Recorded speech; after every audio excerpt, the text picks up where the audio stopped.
Hello mga boss, welcome uli sa ating channel. Pag-usapan naman natin ngayon yung iba pang mga command dito sa AutoCAD, no?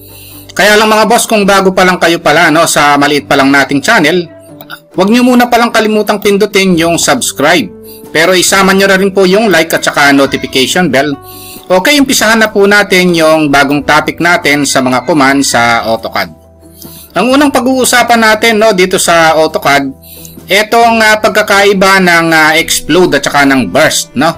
Yung dalawang command na yan, medyo nalilito yung iba. Pag-uusapan natin kung mag-e-edit tayo ng mga block, no? O halimbawa, etong letter na ito, ikakopy ko siya. Ngayon ang isa, dahil blocks itong letter na ito, ang gagawin natin, i-explode natin yung isa naman, gagawin natin yung command na burst ang gagamitin natin, no? So, ang explode command is type lang natin yung X, no? Tapos select natin ito, then enter. Ang nangyari, nung in-explode natin, nagkahiwa-hiwalay siya at nagbago rin yung style ng letter, no? At nagbago rin yung laki.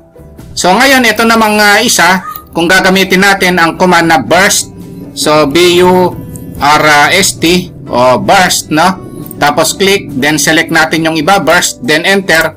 So, ang nangyari, hindi nagbago yung laki ng letter, hindi nagbago yung style, tapos yung number hindi rin nagbago, no? Ang nangyari, nagkahiwa-hiwalay lang, pero yung letter at saka yung color ng box hindi nagbago. So, ang nagbago lang itong kulay, pero yung style ng letter hindi nagbago. Ayan yung pagkakaiba ng explode at saka ng burst, no? Pero pagka ang pinag-uusapan blocks na, gusto nyong i-edit, mas advisable na gamitin yung burst. Ayan yung dapat nating tandaan, no? So ngayon, halimbawa ang i-edit naman natin itong chair na blocks, no? So tingnan natin yung isa, i-explode natin, tapos yung isa naman, iba-burst natin, no? So yung explode X, select natin ito, then enter. Nagkahiwa-hiwalay siya ngayon, o hiwa-hiwalay na siya. Kanina buo yan. Tapos nagbago yung kulay niya, no? Tapos kung ililist natin yan, ang layer niya nagbago na rin. Layer 0 na rin siya. Ayun, no? So yung dati niyang layer nawala na. Ang nangyari, bumalik siya sa default na layer, no? Samantalang yung isa naman, gagamitan natin ng burst, no? B-U-R-S-T or burst. Select, then enter. So, ganun pa rin yung kulay, no? Actually, yung layer niya, ganyan pa rin, no? Kahit na sabihin natin nagkahiwa-hiwalay siya, hindi na siya buo, pero yung layer niya, nandyan pa rin. Layer chairs pa rin siya, no? So, hindi nagbago yung layer. Ayan yung pagkakaiba ng explode to burst, no? So, konti lang ang nagbabago pagka burst ang ginamit, lalo na sa mga blocks, no? So, kaya mas advisable na gamitin yung burst pag mag-e-edit ng blocks. Ang susunod na topic na pag-uusapan natin, no? Itong paggawa ng curve, no? Halimbawa, meron tayong polyline, o PL, tapos isisigsag natin ito. Tapos, itong mga corner na ito, no? Ika-curve natin yan. So, since polyline siya, one entity siya, no? Yung polyline, merong pang edit, ang command yan is PE, o yung pedit, no? Tapos, merong option, no? I-select natin ito. Tapos, merong option dito. Etong spline, no? Yan yung pang-carve, no? Kaya lang kung gusto nating iba yung pagka-carve niya, ipipit natin, pwede naman siya, no? Ngayon, kung gusto nating i-decarve, o click lang natin yung i-decarve, balik siya sa dati, no? Pero kung gusto natin talagang i-carve, o pwede nating i-pit, no? Tapos, escape. So, ayun yun, no? Pagka sa polyline, no? Ayan yung paggawa ng curve, no? Pero pagka line siya, L, enter, gagawa tayo ng line dito. So, pagka line ng nakikita natin ito, multiple object ito. Ito yon, no? So, hiwa-hiwalay siya. Pagka ganito siya, hindi uubra yung command na pedit, no? Ang gagawin natin, ang command is fillet, no? Or F. Ito yon, no? Tapos, lagyan natin ng radius. Halimbawa, ang radius is 1. Tapos, gamitin natin itong multiple option, no? So, select lang natin yung mga line. So, ito siya, no? So, ayan yung pag-carve, no, ng mga corner, no. So, gagamitan natin siya ng fillet pagka-line, no. Pero pagka polyline siya, pedit naman ang gagamitin nating command, no. Okay, punta tayo sa susunod na topic naman. Ang susunod na command na pag-uusapan natin mga boss, no, dito sa AutoCAD, etong pag-edit ng block, no. Halimbawa, mag-insert ako ng blocks. Halimbawa, itong block na win na ito, no. So, idadrag ko lang siya. So, na-insert na siya, no. So, ngayon, kung kiklik natin ito, block ito, no. Kasi one entity siya. Ayun yan, no. Kung ikakopy ko siya, kung papalitan ko ng kulay ito, yung letter, yung iba kung hindi alam yung block edit o yung BE command, no. So, ang gagawin nila para mapalitan lang ng kulay yung letter, i-explode yan, no. Tapos, papalitan niya ng kulay. Ayan, no. So, napalitan nga, no. Kaya lang, ito, hindi na siya block, no.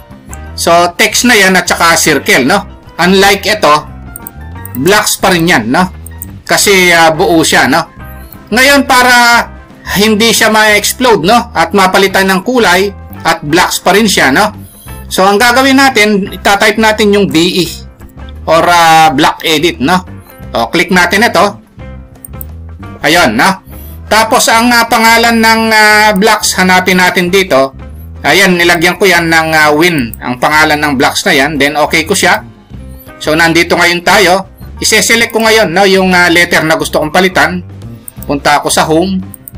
Ayun, no. Tapos halimbawa palitan ko ng kulay white, no. Ayun, no. O kaya palitan natin ng ibang kulay, halimbawa kulay red. Ayun, no. Then escape ko siya, no. So ngayon napalitan na ng kulay pero black pa rin 'yan, no. So ise-save ko ngayon. Ayun, so na-save na siya, no.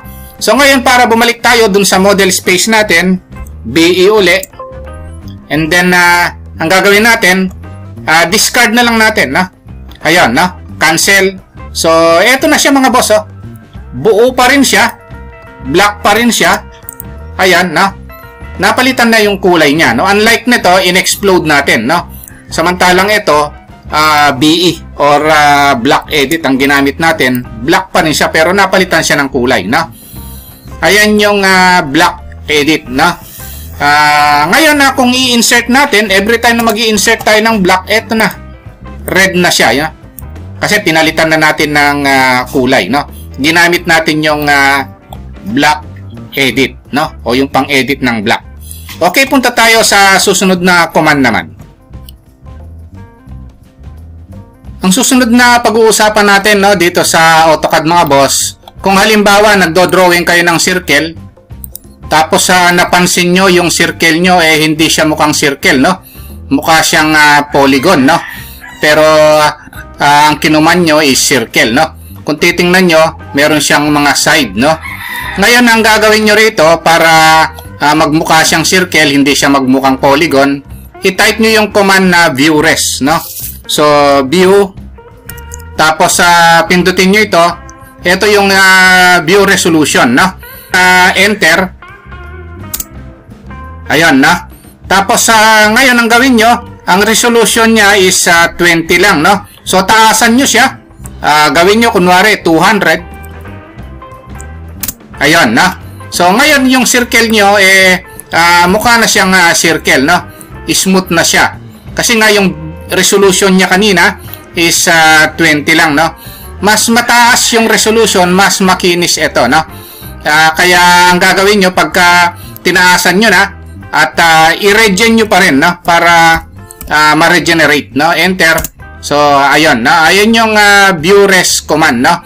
Kasi pagka ganito ang nangyari, view res, tapos halimbawa, i-enter ko lang para yes, no? Tapos, ang resolution niya, halimbawa, 15 lang, no? Then, enter. Ayan siya, no? Mukha siyang polygon, hindi siya mukhang circle, no? Pero circle yan, no? Ayan, no? Kasi nga yung resolution niya is 15 lang, no? Ngayon, kung tataasan nyo yan, magiging smooth yan, no? Maski na i-regen nyo yan para ma-regenerate. So, ganun pa rin, no? Kaya ang itatype nyo is yung view res. Tapos taasan nyo, no? Enter nyo lang. Tapos taasan nyo. Gawin yung 2,000 kung gusto nyo, no? Ayun. So, smooth na yan. Ito yung iba't ibang view o multiple view ng AutoCAD. I-type lang natin yung VP or viewports. Ito, pindutin lang natin yung viewports na ito. Tapos kunin natin halimbawa itong 2 horizontal, 2 vertical. Subukan natin ito. Subukan muna natin yung dalawang vertical. Then okay. Then ito, dalawa yung view natin, no? So i-click lang natin yung gusto nating active na view. Ayan, no? So maganda ito kung gusto nating makita yung maraming view or maraming view ng ating plano, no? So dito sa kabila, click natin para maging active. O halimbawa dito sa kwartong ito, tapos dito naman sa kabila, click ko siya sa iba naman. So ito yon, no? Ngayon since nakikita natin na itong view na ito magkaiba, pwede rin naman tayong mag-copy pa rito, mag-move at kung ano-ano pa, no? Halimbawa, gagawa ko ng circle dito. Tapos itong circle na ito gusto kong i-move dito sa kabila. Pwede rin naman yon, no? Move. Tapos click lang, ito yun, no? Yung circle, no? Nagagawa pa rin naman natin yung normal commands na ginagawa natin kahit na sabihin natin multiple view ito, no? So halimbawa gawa ako ng circle, i-copy ko siya, copy, click, tapos pindutin ko lang yung paglalagyan kong view, o click lang, ito yun, no? Pwede pa rin nating i-zoom, pwede rin nating i-pan, no? So maganda itong view ito. Ngayon kung gusto nating gawing isa lang yung view, kunin natin yung viewports, tapos single lang pindutin natin. Then okay. So magiging single uli, no, yung view natin, no. Ngayon kung gusto nating tingnan yung ibang view, VP uli, tapos pindutin natin yung viewports. Meron dito halimbawa itong 3 right, 3 left. Pag kinlik nyo naman nakikita nito na preview siya, kaya kung ano yung nakikita natin doon, ito yon. So tatlo yung view, no? So mas malaki itong view sa right, no? Dito naman sa left meron siyang dalawang view na maliliit. Ito yon, no? So punta ako sa kabila. So ito. So tatlo yung view natin, no? So dalawa dito sa left at saka isa dito sa right, no? 3. Tapos sa VP uli, tapos sa viewports uli. Ito yung iba't ibang view na gusto natin, no? So kung gusto nating apat yung view natin, no? So ito equal, no? 4 equal siya, then okay. So apat yung view natin, no? So pwede nating tingnan yung mga part ng plano natin na iba-ibang view, no? So ayan yung kagandahan ng viewports. So and at the same time, kahit na iba't ibang view, pwede rin naman nating i-perform yung mga command, no? Halimbawa, i-copy ko itong chair na ito. Click. Ayun, no? Ilipat ko dun sa iba't ibang view. Pwede rin naman, ayan, no? Kaya maganda ito, no? Lalo na kung malalaki yung plano na ginagawa natin, no? Kung gusto nating ibalik sa dati, VP uli. Tapos sa viewport, so kunin natin yung single. Balik siya sa single view. Okay, umpisahan na po natin yung discussion dito sa M-line or multi-line, no? Ang shortcut command ng multi-line is ML. So itatype po natin yung ML. Ito po siya. Tapos meron siyang option na justification, scale at saka style, no? So bago natin gamitin itong tatlong ito, subukan muna nating tingnan o yung i-click muna natin dito sa gilid kung ano yung multi-line, no? Kung titingnan natin itong multi-line, click, click, click. So, ito yung paggawa ng line na meron ng default na dalawang line, no? So, ito yung tinatawag na multi-line, no? So, minsan itong multi-line na ito, hindi lang isa, hindi lang dalawa, tatlo, mas marami pwede nating gawin ng sabay-sabay. Ayan yung multi-line, kaya sinabing multiple line, no? Kaya lang itong multi-line na ito, merong option ito, no? So, meron siyang option na scale, justification, at saka style, no? subukan muna natin itong scale, no? So halimbawa, mag-ML tayo, tapos ito yung scale, no? So click natin yung scale. Ang default scale na nakita nyo kanina, no, yung distance ng bawat line, 1 siya, no? Kung ang unit natin dito is 1 meter, 1 meter yung distance, no? Yung offset distance ng dalawang line, no? So kung gusto nating babaan, halimbawa ayaw natin sa 1, gusto natin na 0.5 lang, then enter, o itatype lang natin, no? So pag nag-click tayo rito, ito yung scale na 0.5 ng multiline, no? Kung gusto nating mas manipis, halimbawa gagawa tayo ng exterior wall, ang kapal niyan is 6 inches hollow block o 0.15. So mag-ML tayo, sa scale natin iseset yon, no? Halimbawa hindi 0.5, 0.15 lang, o type natin yung 0.15 meters. Kung meters yung unit natin dito, ito yon.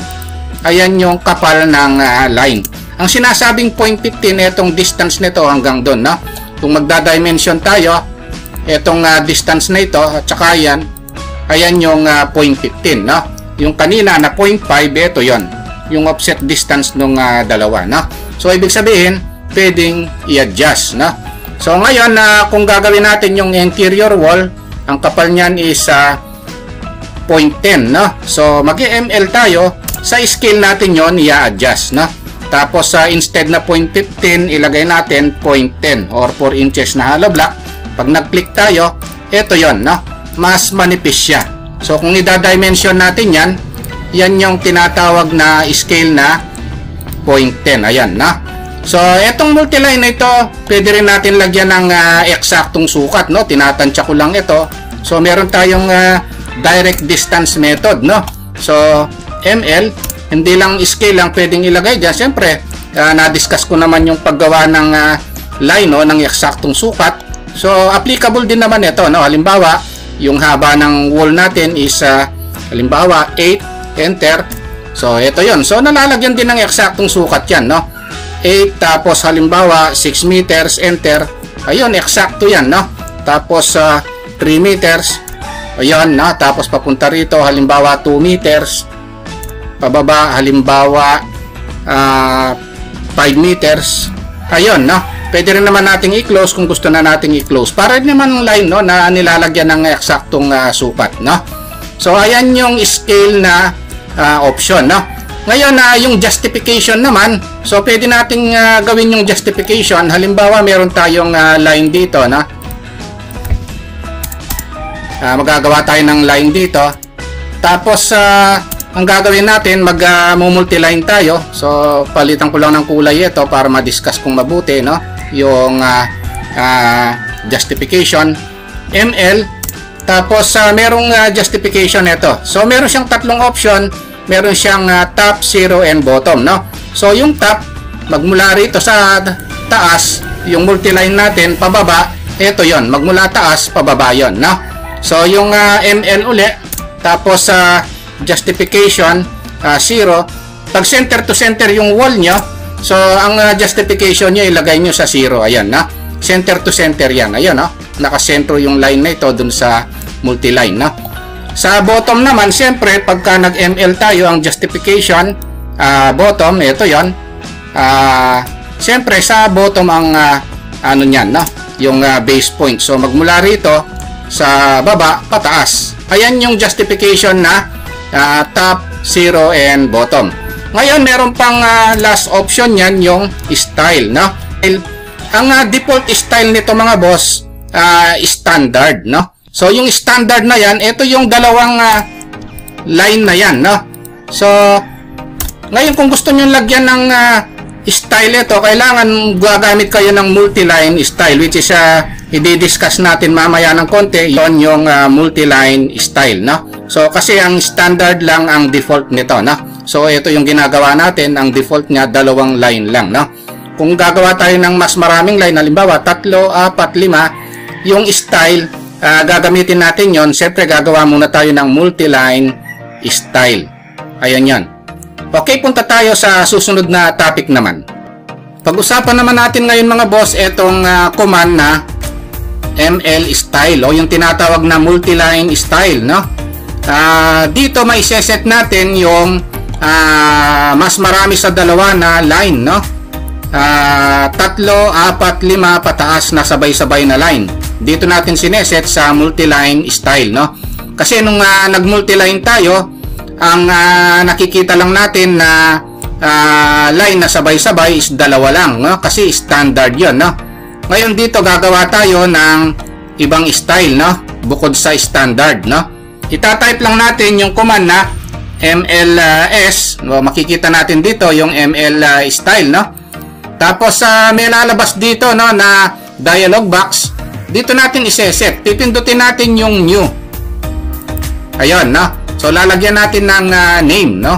Halimbawa, lalagyan ko ng pangalan, gagawa ko ng 4 na line na sabay-sabay. Lagyan ko lang ng 4 lines. Ayun, no? So simplihan ko na lang. Then i-click ko yung continue. So ayun, no? So may lalabas na dialog box na naman dito. So kung titingnan natin itong default na line, no? 2 lang yung nakikita natin, no? Kasi ito 'yon. 2 lang ito, no? Itong 0.5 kasi itong multi-line na ito naka-center to center ito, no? Yung 0 nasa gitna, no? Tapos yung 0.5 nasa taas 'yon, yung negative 0.5 na sinasabing ito nasa baba, no? Kaya kung magdadagdag ako ng isa, add, ayun yon. So napansin nyo, merong isa sa gitna. So ibig sabihin ang offset distance niyan is 0, no? So halimbawa, magdadagdag pa ako ng isa, no? So add uli. Ayun, so nagdagdag ako ng isa, so lumalabas na 4 na yan, no? Bakit ang nakikita lang natin dito is 3 lang, no? Kasi nga itong dalawang ito magkapatong lang. Ito, no? Sa gitna. Ngayon kung i-adjust ko itong dalawang ito, halimbawa, ang offset distance nito ilalagay ko sa 0.2. O dito ko ilagay, no? 0.2. Ito 'yon, no? So yung kulay niya pwede ko ring ilagay. Halimbawa, lagyan ko ng kulay na green, no? Ito 'yon. So ito yung 0, 0.2, ayun yung distance niya, no? Ngayon ito namang isa, lalagyan ko ng kulay. O lalagyan ko rin ng offset distance. Halimbawa, pababa naman siya, negative 0.2 naman, no? O itatype ko lang, negative 0.2. Tapos, lagyan ko rin ng kulay na kulay green din, no? So, ito siya, 4 na yung nakikita natin, no? Ayan yung pag-add ng line. So, 4 na ito yung isa, no? Negative 0.5, negative 0.2, tapos 0.2 naman yung isa. Ito yon, no? 0.5 naman yung pinakataas, no? Ngayon pwede rin natin lagyan ng line type, no? Halimbawa itong isang 0.2 na ito, lagyan ko ng line type ito, click, lagyan ko ng halimbawa, no, dash, then okay. So may dash line type na yan, hindi lang makikita, no? So ito namang isa, negative 0.2, lagyan ko rin ng line type, dash then okay. So meron na yan, no? Tapos ngayon ito, etong mga ito pwede kong lagyan ng start line. Dito siya. So ito lumalabas, no? Yung caps. Tapos sa end, ito yon, nakikita naman natin dito na preview. Ngayon kung gusto natin lagyan ng arc, ayun, nagkaroon ng arc. Tapos ito sa dulo, meron din siyang arc, ayun, no? Kung gusto nyo alisin, click nyo lang, oh. Ayun, no? Inner arc, pwede nyo lagyan, ayun, no? Tapos ito rin, i-check nyo lang, ayun, no? Lumalabas naman. Kung gusto nyo alisin, uncheck nyo lang. Ayun, no? So ngayon, i-okay na natin para makita natin, no? Yung ginawa nating 4 na line na yon, then okay natin. Then saka natin i-click yung set current, no? Para siya na nakaset pag gumawa tayo, no? Then okay. So ngayon pag nag-M-line tayo ngayon, yung style, pipindutin na natin. Ayun, no? So itatype na natin dito yung 4 lines, no? Na ginawa nating pangalan ng multi-line style, no? O, tapos magki-click tayo ngayon dito. Ito na yung mga boss, oh. Lumalabas na, oh. Ito na yung multi-line na ginawa natin kanina, ayan, oh. So, pwede palang gumawa ng mas maraming line, no, sa multi-line, no, sabay-sabay, no, kaysa sa gagawa kayo ng line tapos i-offset nyo pa, matagal yon, no. So, itong line type na ito mga boss, madali namang i-adjust yung line type scale nito, no. So, na-discuss ko naman yung line type scale, type lang natin LT scale, no, ito yon. Tapos 1 ang default, babaan lang natin, no, siguro mga 0.2 lang, no, then enter. So, ayun, no, lumiliit siya, yung line type niya, no. So, liitan ko pa, LTS or line type scale. Ayun, no. So, lagay ko lang sa 0.1, then enter. Ayun, no, lumiliit siya, no. Habang binababa mo siya, lumiliit naman yung line type scale niya. So, ayan yun, no. So, magagamit na natin ngayon yung style na yon, no. So, M-line, kung gusto nyo ibalik sa standard, pindutin nyo lang yung style, no. Tapos i-type nyo lang dito standard. Ang lalabas dyan yung dalawang line lang, no. Tapos click lang natin. Ito yung mga boss, no. Ito yung dalawang line lang, no. So, yan yung standard.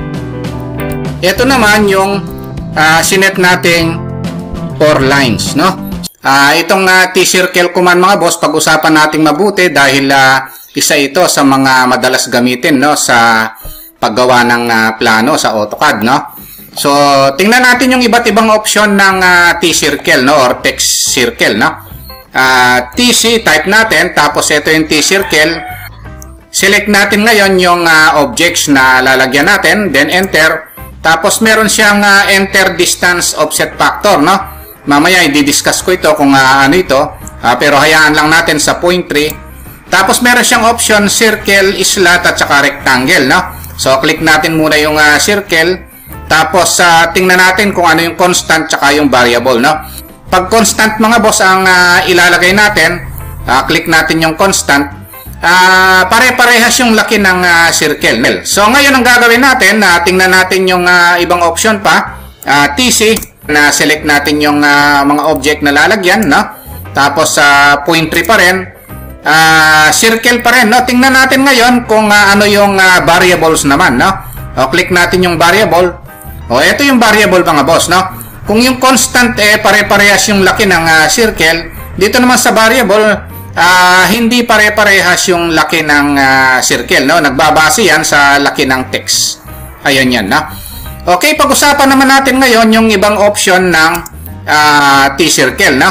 So, ang susunod, itatype pa rin natin yung TC. Tapos kunin natin yung T-circle. Select natin yung mga object na lalagyan.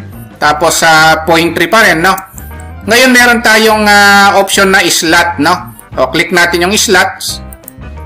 Tapos variable. So, ito yung mga boss, no, yung slot, no. Ayan yan. So, iba-iba yung laki, no, sa slot. Ngayon, pagka naman constant, pare-parehas yung laki mga boss, no. Parang yung ginawa natin sa circle kanina. So, tingnan naman natin ngayon yung ibang option ng T-circle, TC. Tapos, kunin natin yung T-circle. Tapos, select natin yung mga object na lalagyan. Ibahin naman natin ngayon yung enter distance offset factor, no. Gawin natin 0.5. Tapos, enter. Tapos select natin ngayon yung rectangle, no. So yung variable pa rin ang kukunin natin kasi ito yung pinakamadalas gamitin, no. Click natin yung variable, ito yon, no. Ito yung rectangle mga boss, no. Pero kung yung constant ang kinuha natin, pare-parehas yung laki ng rectangle, no. Pero sa actual job mga boss, ito yung madalas gamitin. So depende yon sa haba ng text, no. Yung offset na nilagay natin mga boss kanina na 0.3 tsaka 0.5, ito yan, no? Yung space na ito, magmula rito hanggang doon, no? Okay, punta tayo sa susunod na command naman. Ang susunod na pag-uusapan natin mga boss, no, dito sa AutoCAD, itong tamang pag-hatch mga boss, no? Minsan kasi pag nag-hatch tayo, naglalagay tayo ng pattern, no, sa isang area. So, H4 hatch, ang nangyayari, yung mga letter, nasasama siya sa pag-hatch, no? So, para maiwasan natin ito sa actual job mga boss, no? So, ang dapat natin gawin, ganito ang gawin natin. H4 hatch. Ngayon, ang sinelect lang natin kanina yung lalagyan ng hatch na area, no? So kaya ang nangyari, pati yung mga letter, nalagyan siya ng hats. Pero karaniwan mga boss, no, pag gagawa tayo ng plano, o meron tayong dinodrawing sa AutoCAD, yung mga text na ito, yung mga letter na ito, hindi kasama ito sa maha-hats, no? Kaya ang gagawin nyo, erase ko muna yung hats, H for hats. So ngayon, pati itong mga letter, kailangan i-select nyo, no? So, select nyo lang, crossing selection na lang kung pwede, no? Then enter. Kung napansin nyo, itong mga letter, hindi na siya nalagyan ng hats. Ayan yan, no? Karaniwan, ganyan ang ginagawa natin pag gagawa tayo ng drawing dito sa AutoCAD. No? Hindi siya naka-hats. Ang susunod na command na pag-uusapan natin mga boss, itong tinatawag na command na torrent. No? Ito yon. O, type lang natin yung torrent. And then, isi-select natin yung text na kailangan nating ilagay yung orientation. No? Yung text orientation niya. So, isi-select natin ito. Tapos enter.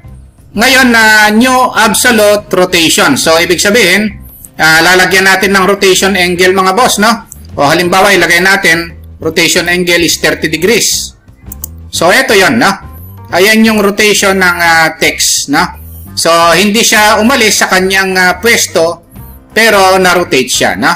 Pwede rin naman ganito itong torrent mga boss, no? Halimbawa meron tayong guide na line na sinusunod para makuha yung angle ng mga text, tapos type natin torrent, no? Tapos i-select natin yung mga text, tapos new absolute rotation, no? So ilalagay natin na click natin yung first point nito, tapos click natin yung first point nito. So ito na yon, sinundan ng mga text yung angle ng line, no? Ang susunod na pag-uusapan natin, no, dito sa AutoCAD, halimbawa mga boss, hindi nyo makita yung command line, no? Minsan di natin maiiwasan na pag open natin ng AutoCAD, hinahanap natin yung command line. So para lumabas yung command line mga boss, ang gawin nyo na lang, i-press nyo yung control at saka 9, no? Ayun, so lalabas siya, no? Ngayon kung hindi nyo alam yung control 9, no? Control plus 9, then yes, minsan kasi na-off yan. So pindutin nyo na lang yung tools, no? Tapos hanapin nyo rito yung command line, no? Ito rin naman yung control plus 9, no? Nakikita natin dito. Pindutin nyo lang yung command line, no? Dito sa my tools. Lalabas na siya, no? Kung gusto nyo naman itago yung command line nyo, no? Bihira namang mangyari, no? Pindutin nyo lang yung tools, tapos pindutin nyo yung command line, no? I-yes nyo lang, no? So, mawawala yan, no? Ngayon, kung gusto nyo ibalik, pindutin nyo yung tools, command line, o kaya yung control plus 9, no? So, tapos ito na siya. So, lalabas na yung command line. Importante itong command line, no? Para ma-type natin yung mga command dito. At at the same time, makita natin yung mga options, no? Ng isang command. Ang susunod na pag-uusapan natin command mga boss, no? Dito sa AutoCAD na madalas din nangyayari, no? Pag gagawa tayo ng plano. Halimbawa, meron tayong mga text na nakikita dito. Gusto nating i-edit yan. Ako madalas kong ginagawa mga boss, dino-double click ko yan para ma-edit ko yung text, no? Ang kaso, dito sa ginagawa natin, dinoble click ko na, ayaw pa rin ma-edit.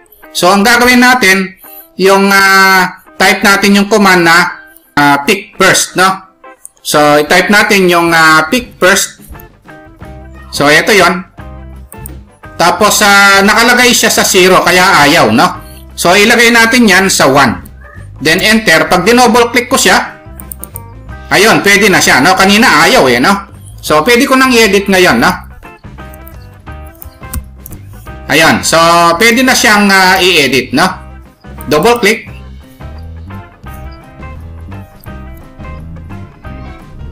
So, yun yung gagawin natin, no? Ngayon, kung ayaw nyo namang ganito, pag nag-double click kayo, hindi ma-edit, gaya ng nangyari kanina, ilagay nyo yung pick first. Ilagay nyo sa 0, no? Ayun, so double click. O, ayaw na naman, no? Ayan, no? Pero karaniwan, ang ginagawa natin, yung pick first, nilalagay natin yan sa 1, no? Para madali tayong makapag-edit, no? So, double click. Ayan, no?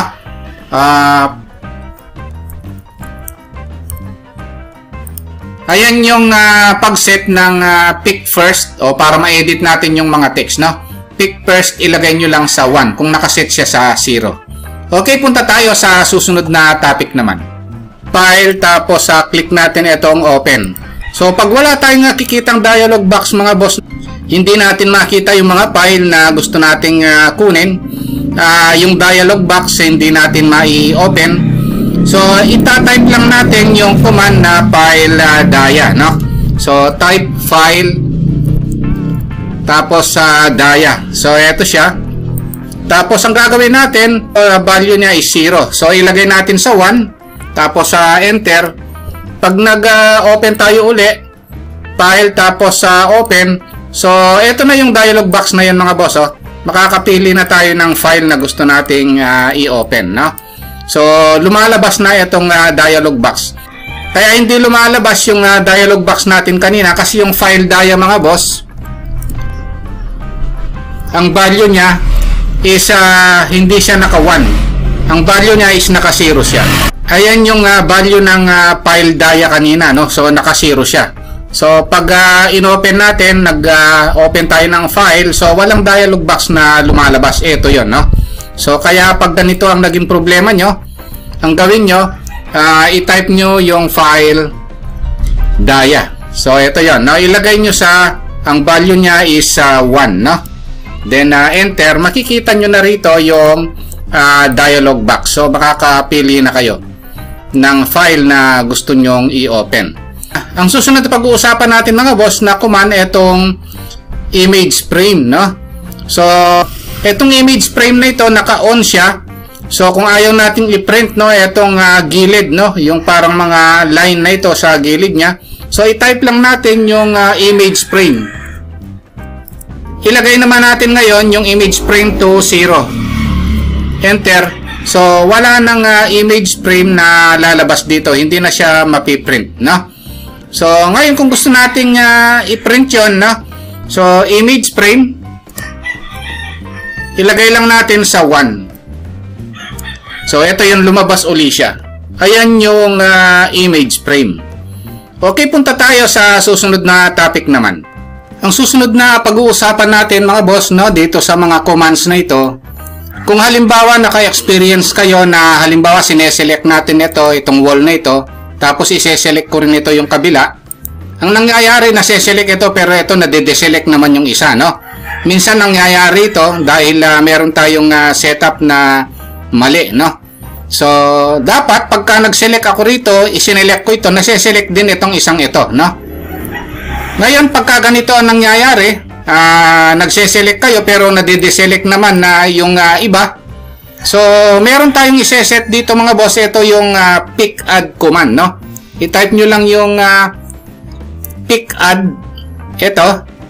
Tapos, ang value niya, nakalagay yan sa 0. No? Ilagay nyo sa 2. Ayun, no? So, pag sinelect nyo ngayon ito, at iselect nyo itong kabila, so, hindi na siya nade-deselect itong kabila, mga boss, no? Pag nagse-select kayo, lagi na siyang nase-select. Ayan, no? Kung napansin nyo, lahat ng sineselect nyo, nase-select na. Ayan, no? Dati kasi pag nag-select tayo, nawawala. So, kasi kanina, yung pick add nyo, kaya hindi nase-select yung iba, nakalagay siya sa 0. Ayan, no? Kaya pag nag-select kayo, eto nakaselect. Pag nag-select naman tayo rito, nade-deselect naman yung kabila, no? So, ang nangyayari, nade-deselect, o hindi kayo makapag-select ng maramihan, no? Kaya, ang gawin nyo, i-type nyo yung pick add, ilagay nyo sa value na 2. Ayan, no? So, yung problema nyo sa pag-select, o nawala na, no? Ayan, no? Ayan yung pick add, no? Ang susunod na pag-uusapan natin mga boss, ito namang problema rin sa pagsiselect, no? Halimbawa, sinelect ko siya, tapos magta-type ako ng copy. Hindi siya nase-select, pag nag-select ako, tapos nag-type ako ng copy, hindi ko siya nakaka-copy, no? Or hindi ko sila nase-select. Halimbawa, sinelect ko siya, copy, ulitin ko siya, o nade-deselect siya, oh. So, ang nangyayari, Itong command na iseset natin, itong pick first naman, no? Ito. Kung kanina, pick add ang problema natin, ito naman ngayon yung pick first naman, no? Itong pick first nakalagay sa 0. So, ilalagay natin yan sa 1. Ayan. So, para makuha na natin itong dalawang object na gusto nating i-copy, and then, sinelect ko na ngayon siya, copy, makakopy ko na ngayon siya. So, ayan yan, no? Kanina kasi, pag sinelect ko siya, at nag-copy ako, nawawala sa pagkakaselect. So, ngayon, hindi na siya, oh. Tuloy-tuloy, no? Kasi nga, yung pick first kanina, nakalagay siya sa 0. Ayan. Kaya, pag nakalagay sa 0 yan, gusto nyo i-select ito, at nag-command kayo ng kahit na anong command, no? Hindi lang copy, halimbawa, erase. Ayan, oh. Nawala siya sa pagkakaselect, no? So, ang mangyayari, kung se-select nyo uli siya, magta-type na naman kayo ng erase or copy uli. Ang mangyayari, hindi siya selected, oh. So, ang gagawin nyo, set nyo lang yung pick first, no? Ito. Ilagay nyo lang sa 1. Oh. Pag sinelect nyo ngayon siya, oh, maski na erase ang gamitin nyo, copy, move, o kahit na anong command, pwede na siya, no? So, ayun naman yung pick first. Okay, punta tayo sa susunod na topic naman. Ang susunod na pag-uusapan natin mga boss, no, dito sa basic command, halimbawa meron tayong rectangle dito at nag-copy tayo. Ayun, no? At gumawa naman tayo ng ibang mga object dito. Kung halimbawa gusto nating alisin yung ibang object dito, pwede nating i-undo. Ayan, na. At aside from undo, kung gusto nating ibalik, pwede nating i-type yung redo naman, no? Ayan.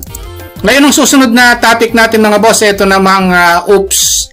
Tingnan natin kung saan natin nagagamit itong oops command, no? Halimbawa, meron akong circle dito. Gagawa ako ng mga circle. Tapos, i-erase pala natin itong circle na ito.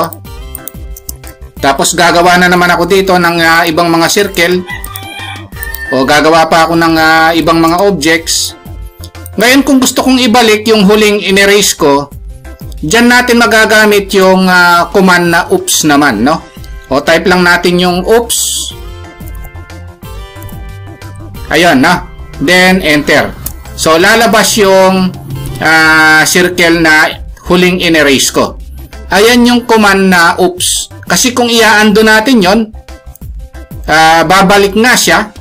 Para maiwasan natin na mawala yung ibang mga objects, gamitin na lang natin yung command na oops. Ang susunod na pag-uusapan natin ngayon mga boss, dito sa AutoCAD o sa mga AutoCAD command, itong location nitong file na ito, no? Kung halimbawa nalimutan nyo kung saan nakalagay itong file na ito o yung directory niya, no? So meron tayong command na dwg prefix. Ito yon, no? So ito yung location niya mga boss. So nasa drive C siya, users, Lenovo, documents, CAD practice. Ayan, na. So ayan yung location ng file na ito. Minsan kasi nangyayari, nakakalimutan natin kung saang folder siya nakalagay, no? Hindi natin alam kung saan natin kukunin yung file na ito. Ang susunod na pag-uusapan nating command, ito namang time, no? Dito sa time na ito, malalaman natin kung kailan natin unang ginawa itong plano na ito. Kung ilang oras ginawa, no? So, i-type nyo lang yung time. Then, enter, no? Ayun. So, ito yun, no? Current time ngayon, no? Tapos, created, ito yon, yung time na ito. Yung last updated, ito siya. Editing time. So, yung mga yun, na kung ilang oras nyo ginawa itong plano na ito. Kaya, ayan yung command na time, no? So, napaka-importante ng mga command na yan, mga boss, no? Kahit nasabihin natin basic lang, magagamit natin yan sa mga actual job natin, no? Okay, yun lang mga boss, no? Kung nagustuhan nyo itong video natin, huwag nyo po sanang kalimutang pindutin yung subscribe, no? Pero isama nyo na rin po yung like at saka notification bell. Thank you very much at God bless po sa inyong lahat.